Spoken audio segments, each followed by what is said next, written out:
Leo ngome ya mwisho Middle East ilobaki kumwambia Muamerika na Muisraeli no ni Irani. Na ikianguka ngome hii, wote watafanywa watumwa wa Israeli. Na mtakuja kunikumbuka hapa, ni siku 3 tu kuitukwa Saudia. Kwa sababu hizi sikuvaa hagali na kuteza sharha. Haya mambo yataka mabongo na mapambano. Si tendre hizi.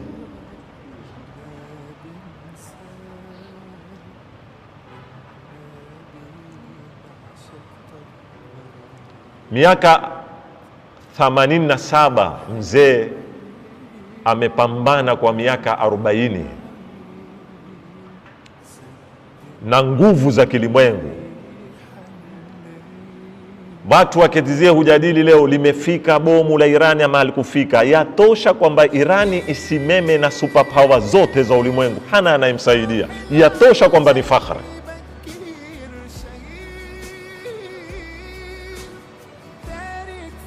Yatosha kwamba ni fakhri kwamba Irani peke yake na anatotumia amekiunda mwenyewe.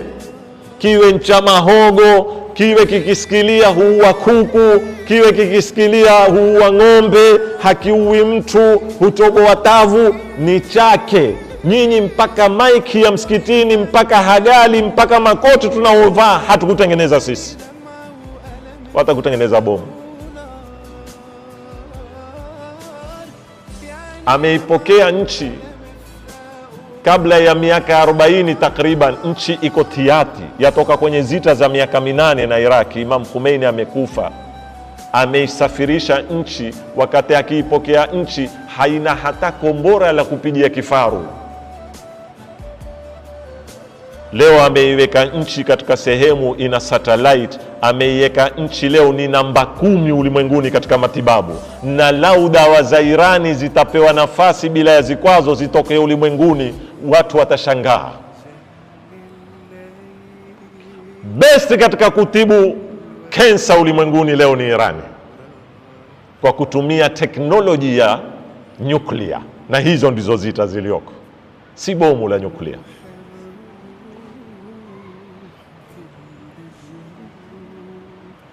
Hizi ndio zita zinani. Na utaona ilikuwa ni nyuklia, uzungumzwa nyuklia Geneva, mara imekuwa ni missiles, mara si nyuklia wala si missile, ni kubadilisha nini? Regime. Na jana ametoka waziri wa Oman, ameyaweka mambo kinaga ubaga.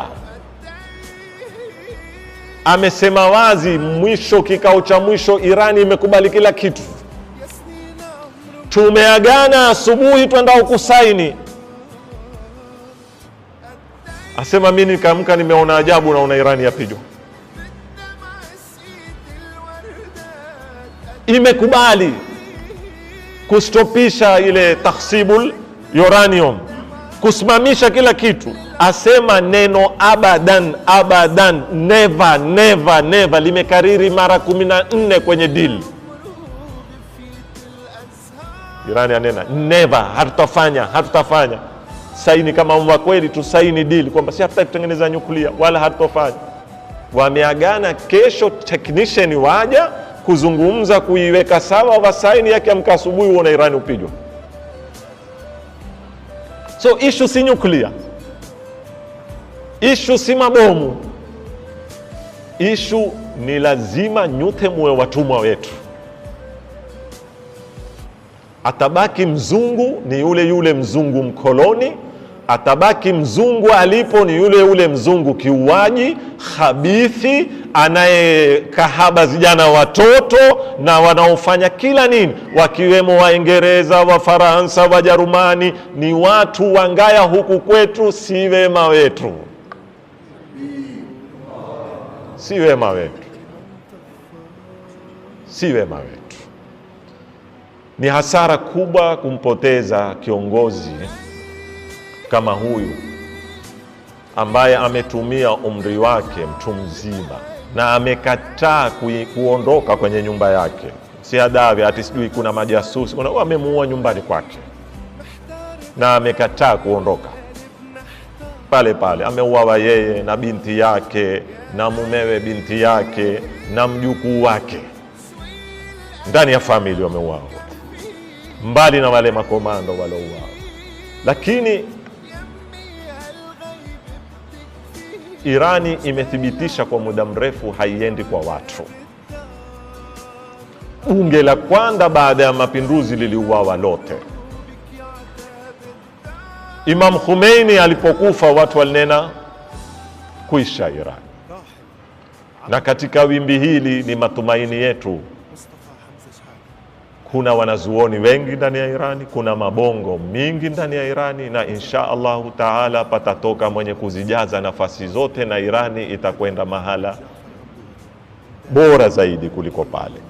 Bora wawe wameshikana na misimamo ya kutetea wanyonge ulimwenguni. Ndio nchi pekee inaolipa thamani kuwatetea wa Falastini ambao hawataki kujua madhahabi yao ni nani. Ndio nchi pekee. Walobaki wote hupeka sanda na mai. Sharti tunene wazi mambo mengine. Upekwa sanda wakisha kuuawa, wakapekewa na zakula na mai kizidi na majanaiza.